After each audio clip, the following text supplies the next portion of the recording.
Ça fonctionnait bien. Oui, tout à l'heure, ça fonctionnait bien. Ferme la porte, garde Mana. Tu réponds au téléphone. Hein? Voilà, j'ai dit.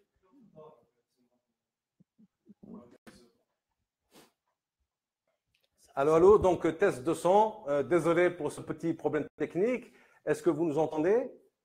Est-ce que vous nous entendez? Bonjour, bonjour. Apparemment, allô, c'est bon. En principe, le microphone, c'est bon. OK. Est-ce que vous nous entendez? Allô, allô, est-ce que vous nous entendez? Si vous pouvez envoyer un message pour dire que ça marche bien. Très bien, OK. OK, merci beaucoup. Donc, désolé pour ce petit contretemps, hein, ce sont des aléas du direct, hein, il faut ce qu'il faut. Donc, salam alaikum, merci de nous retrouver pour ce numéro en direct de l'invité du Pharma Group, une rubrique qui ambitionne d'accompagner les pharmaciens dans leur activité quotidienne au service de la santé des citoyens, des patients. Ce soir, nous allons nous pencher sur une pathologie dont la thérapie a alimenté la toile depuis cet été. Elle a soulevé de nombreuses questions tant auprès des professionnels de la santé que des patients.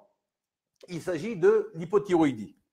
Avec nous, pour en parler ce soir, le docteur Nordine Malem. Merci, docteur, d'avoir accepté notre invitation. C'est moi qui vous remercie. Alors, vous êtes médecin endocrinologue, diabétologue à Batna. Vous avez été chef de service de diabéto-endocrinologie au sein du CHU de la même ville.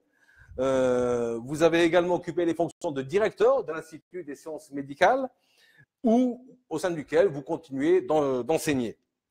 Vous participez activement à la formation médicale continue, autant auprès des médecins que des pharmaciens, et vous êtes membre de sociétés savantes de diabétologie, dont la SADIAB, la Société algérienne de diabétologie, où vous avez occupé le poste de vice-président. Vous êtes aussi membre de la Société francophone de diabétologie. Vous participez régulièrement aux différents événements, tant nationaux qu'internationaux, en lien avec votre spécialité. Vous avez aussi participé dans des travaux de recherche comme investigateur dans plusieurs études observationnelles et interventionnelles dans les domaines du diabète, de l'hypertension artérielle et des dyslipidémies. Votre axe de travail actuel porte essentiellement sur l'autosurveillance glycémique et bien sûr, un point qui nous intéresse beaucoup en lien avec la future loi sanitaire, il s'agit de l'éducation thérapeutique des patients. Par ailleurs, vous êtes expert trainer conversation. Très bien. Vraiment, je tiens vivement à vous remercier de m'avoir honoré en étant l'invité du Pharma Group. Et surtout, je suis très honoré et ravi de partager avec mes collègues et amis pharmaciens, via Facebook, parce que c'est la première fois que oui. en fait, j'ai fait cette expérience. C'est la technologie au service de la santé. Pour moi. Et en fait, donc, nous allons partager ensemble un thème, comme vous l'avez si bien dit, qui porte sur l'hypothyroïdie, et particulièrement sur la nouvelle formule du Levothyrox qui a été mise récemment cet été sur le marché et qui a suscité beaucoup de questions de la part des patients, aussi bien à l'étranger, voire même chez nous en Algérie. Des questions tout à fait.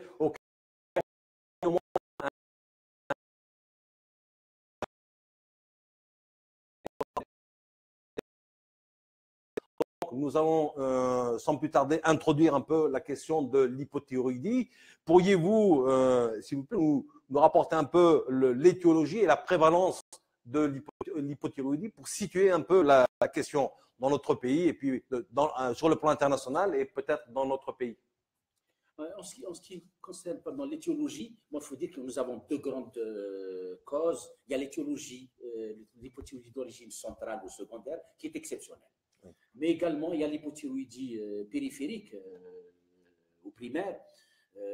Parmi cette étiologie donc, périphérique, alors, nous avons l'une des causes les plus fréquentes, c'est les hypothyroïdies d'origine auto-immune. D'accord. Auto-immune. Mais également, nous avons comme autre cause l'hypothyroïdie post-chirurgicale. Quand on subit une chirurgie sur la thyroïde, quand fait une thyroïdectomie totale. Tout à fait. Ça Oui. induit et ça entraîne l'hypothyroïdie. Il y a également dans certaines affections thyroïdiennes comme l'hyperthyroïdie, où on a souvent aussi indication de l'irathérapie. D'accord. L'irathérapie, ça peut donner aussi une hypothyroïdie, ça peut donner souvent l'hypothyroïdie, c'est le but recherché, thérapeutique recherché. Également, nous avons des hypothyroïdies secondaires en carence iodée. Et enfin, nous pouvons avoir des hypothyroïdies hétérogènes, donc d'origine médicamenteuse, et je citerai le médicament l'amiodarone. Tout à fait. D'accord. Alors, dans le cas de l'hypothyroïdie périphérique secondaire, bon, le diagnostic en fait biologique repose sur la TSH ultrasensible. C'est un paramètre pour nous très important et fiable, précis, qui va bien entendu être élevé avec une FT4 qui est basse.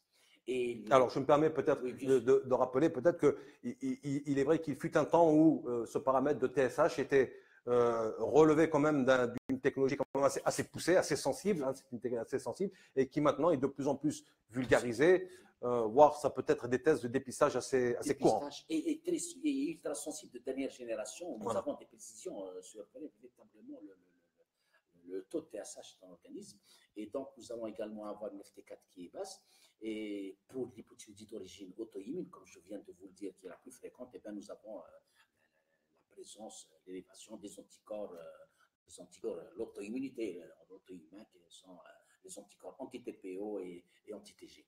Et cependant, il faudrait quand même signaler qu'il y a une forme d'hypothyroïdie fruste, c'est-à-dire asymptotique, qui n'est pas du tout, on va un petit peu, quand on aborde le chiffre de la prévalence, qui n'est pas du tout rare, et elle est caractérisée par un taux de TSH qui est élevé, mais une FT4 strictement normale. D'accord.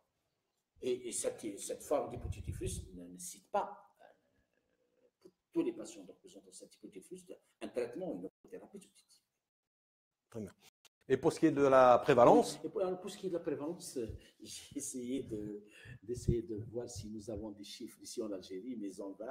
L'éternelle question de ce manque de chiffres, qui devrait peut-être nous inciter à faire des travaux dans ce sens. Tout à fait. Bon, je ne pourrais citer que des études internationales, et je citerai l'étude Sumivax qui a rapporté une prévalence qui est comprise entre 0,2 à 4%. D'accord.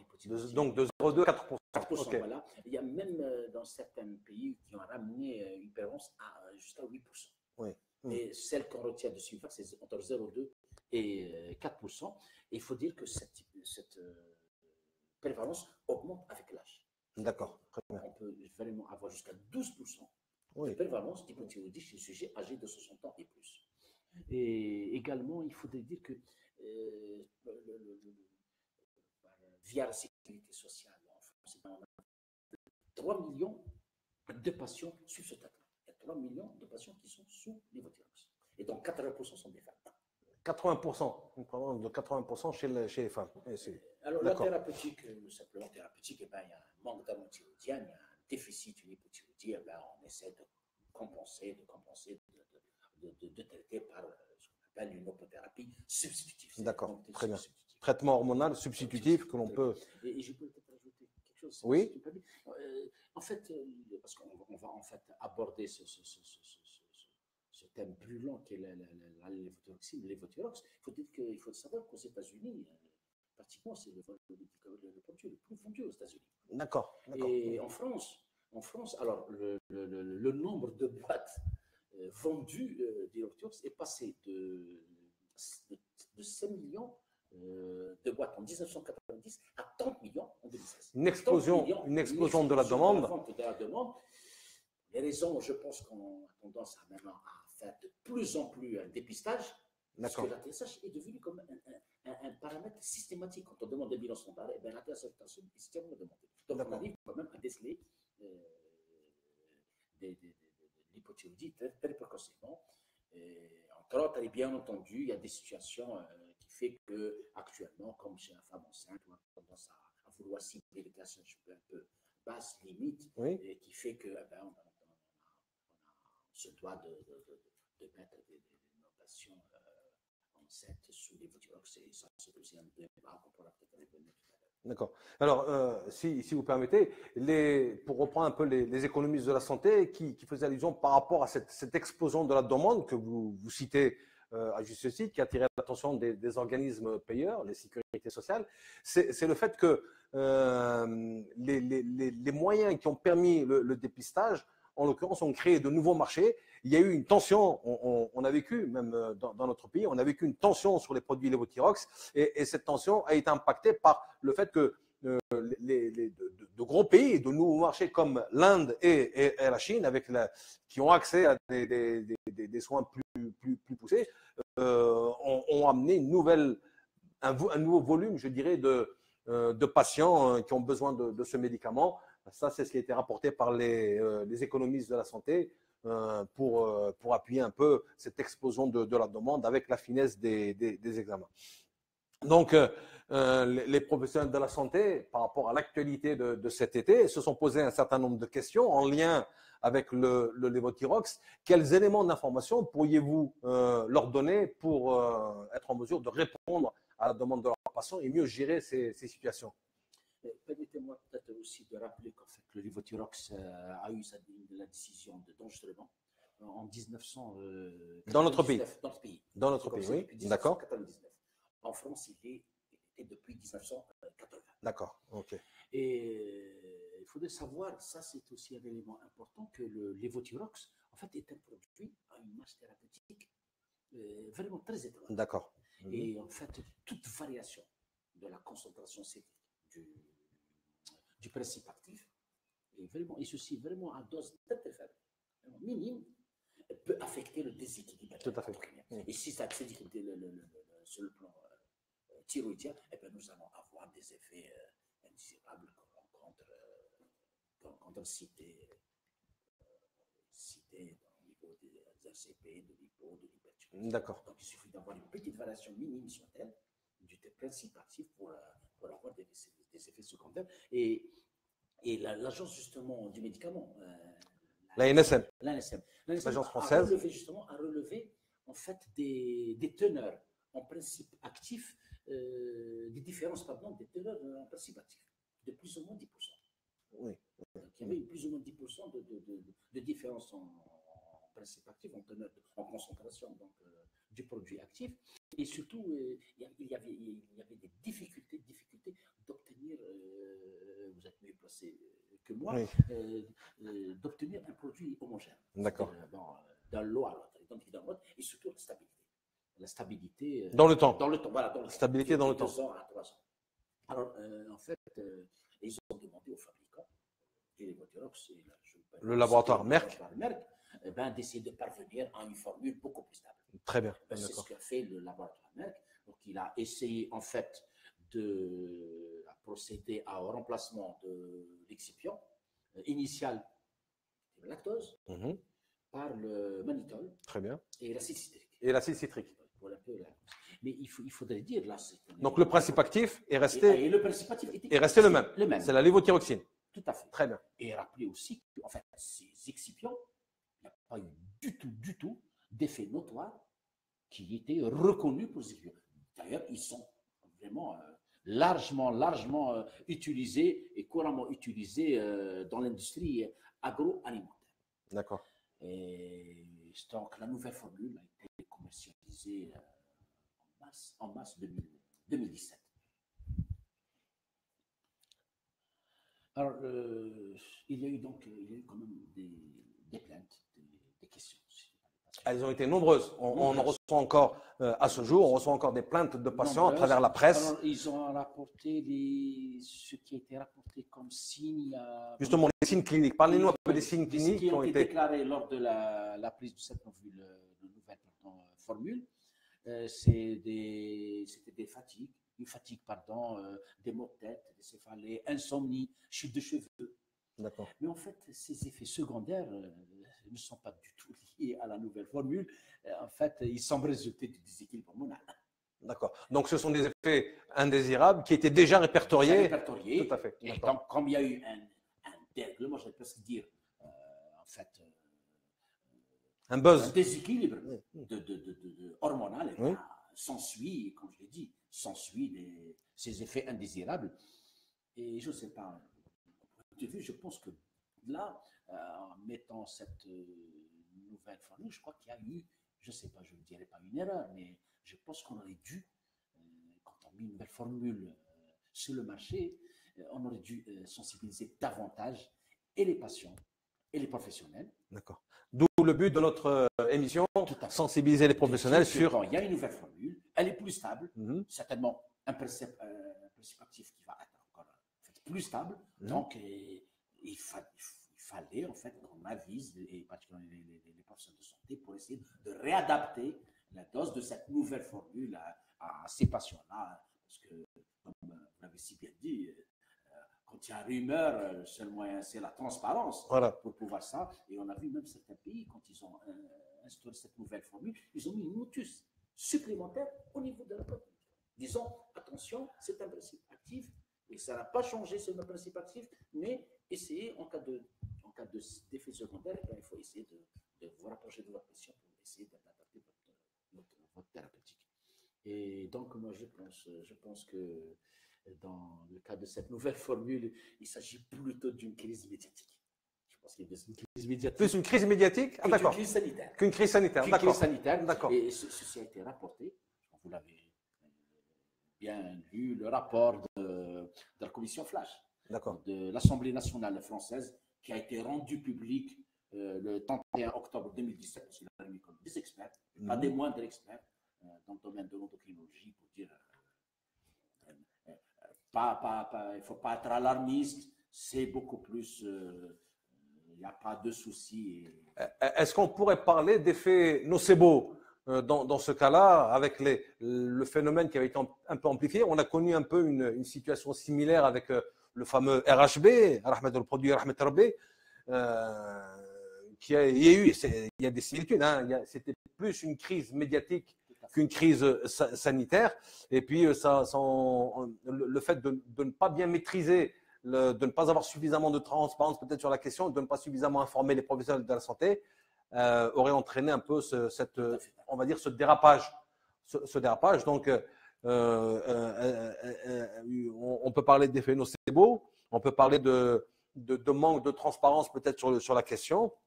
Et nous, je vous remercie déjà de nous apporter ces éclaircissements avec cette mission flash de l'Assemblée qui a été rendue le fin octobre, qui a été rendue fin octobre et qui concluait que c'était plus effectivement. D'accord.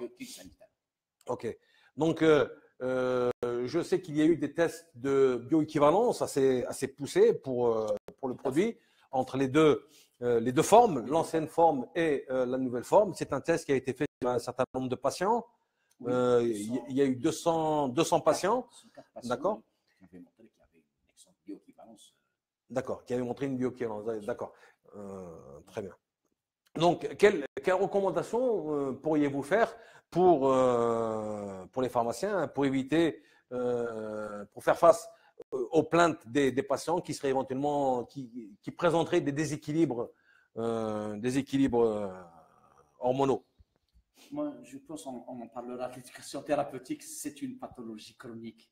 Et comme toute pathologie chronique, moi, je pense que l'on doit accompagner nos patients. Justement, c'est très important. On en parlera peut-être après. Et je pense que ce qui est important, c'est l'observance thérapeutique. Insister sur l'observance thérapeutique. Parce qu'on a tendance aussi à avoir des déséquilibres hormonaux, tout simplement secondaires à cette observance. Dire.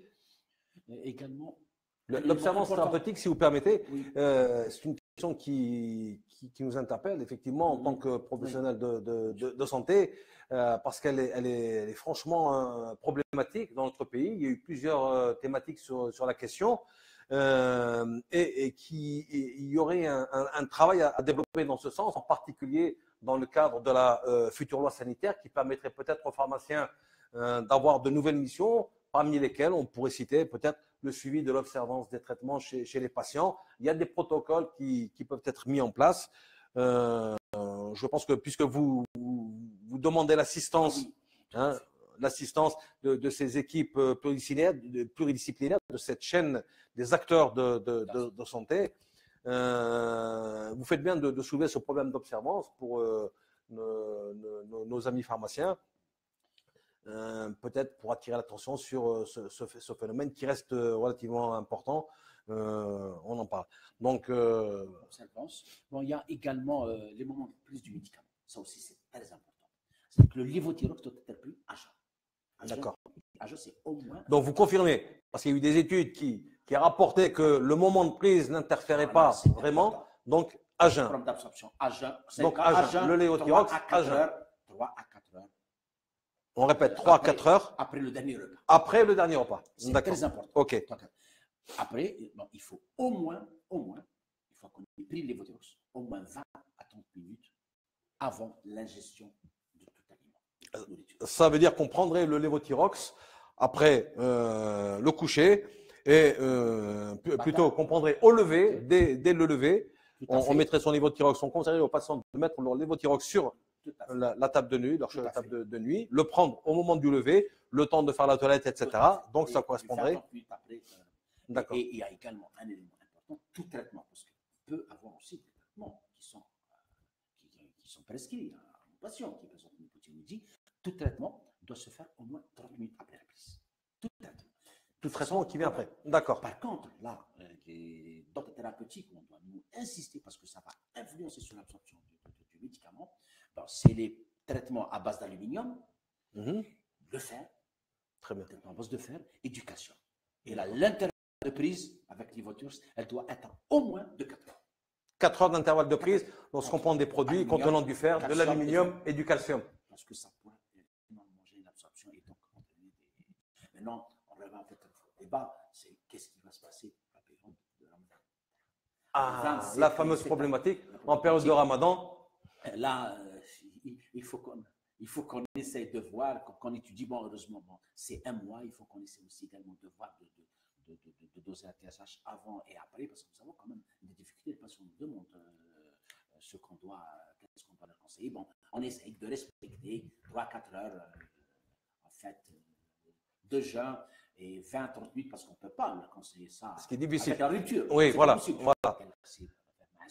faudrait qu'ils n'aient pas mangé déjà au moins 3-4 heures après et qu'ils respectent un peu la gestion de la nourriture 20-30 minutes après. Ça, c'est une période, quelqu'un, il faudrait qu'en fait, nous, on trouve un petit peu une solution à on en trouvera. Il n'y a pas de raison qu'on ne trouve pas de solution. Il suffit de. Pas une étude avant, après Ramadan, je pense que c'est réalisable. Donc, les recommandations, on rappelle donc les officinaux dans la prise en charge de leurs patients. Donc, on rappelle prendre au moins 20 minutes, au moins 4 heures après le dernier repas et au moins 20 minutes avant le repas suivant. Il y a une question qui nous a interpellé. C'est à propos qui a été soulevée par l'Académie française de médecine qui rapportait une possible surprescription d'actes chirurgicaux qui auraient fait exploser la demande en lévothyrox. Que pensez-vous donc de cette éventuelle surprescription rapportée surprescription d'ablation de la thyroïde? Effectivement, on a mis à l'index on a surtraité, suropéré les nodules thyroïdiens. En un certain temps, tous les nodules thyroïdiens, on avait tendance à les opérer. Alors que c'est faux en fait. On ne doit pas opérer tous les nodules. Tous les nodules ne sont pas cancers. Tous les nodules ne sont pas cancers. D'accord. Bon, ce qu'on fait maintenant avec l'apport de l'échographie, oui. L'échographie va véritablement couplée au Doppler, va essayer déjà de nous scorer, donner un score au nodule. C'est ce qu'on appelle des scores E-TIRADS, et ça avance. Il y a des scores France-TIRADS, maintenant, c'est des scores européens qui viennent d'être publiés. Et ces scores vont permettre donc de stratifier le risque de la malignité. Une bonne échographie, on va dire tel nodule, il est tel score, donc il a tel risque de devenir malade ou c'est un nodule malade. Et on couple souvent avec l'échographie une cytoponction éco-guidée. Avec une cytoponction éco-guidée, d'accord. C'est systématique. Les petits nodules qui sont peinards, on n'a pas les cytoponctions. Mais tous les nodules. Donc ça permet déjà de rassurer les patients qui viennent poser des questions. Après, une fois la cytoponction est faite, à ce moment-là, on va réduire de beaucoup cet excès de thyroïdectomie. Effectivement, c'est un problème qui se pose aussi bien à Tanger que chez nous, ici en Chine, d'autant plus que C'est-à-dire que, si j'ai bien compris, vous êtes en train de nous dire que l'on peut vivre avec un nodule thyroïdien sans qu'il y ait de répercussions sur l'état de santé des patients. Si c'est un nodule, si les nodules, en fait, il n'y a pas de dysfonction.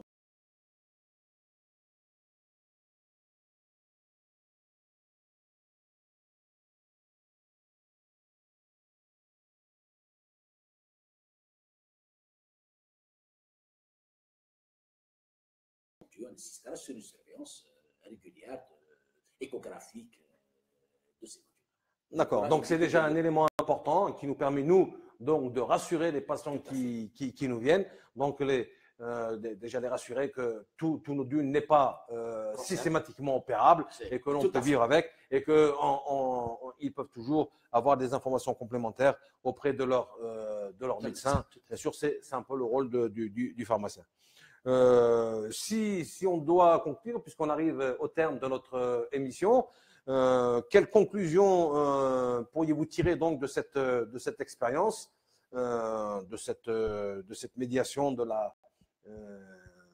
de cette affaire, on va dire, du Levothyrox, et qu'est-ce qu'on pourrait retenir comme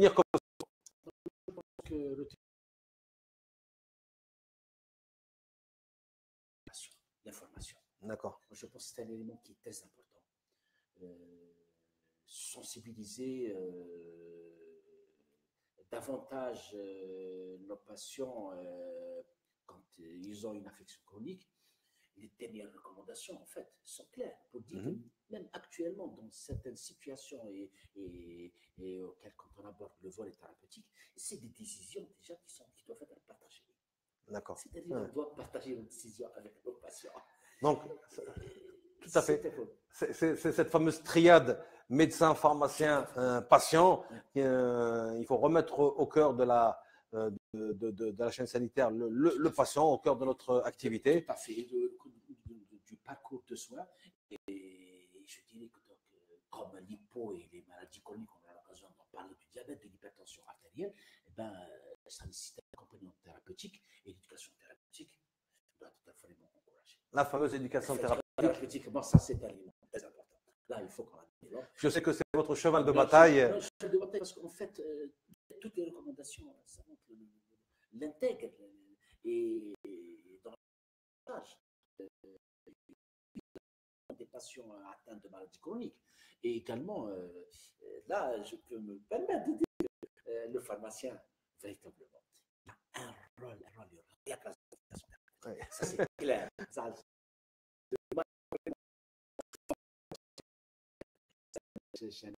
sanitaire et j'espère vraiment très sincèrement que cette nouvelle loi sanitaire dont vous venez d'en parler valorise pleinement le rôle de mes amis et confrères pharmaciens dans la prise en charge de nos patients, parce que on est ensemble, on doit œuvrer ensemble pour un petit peu améliorer et préserver la santé de nos patients.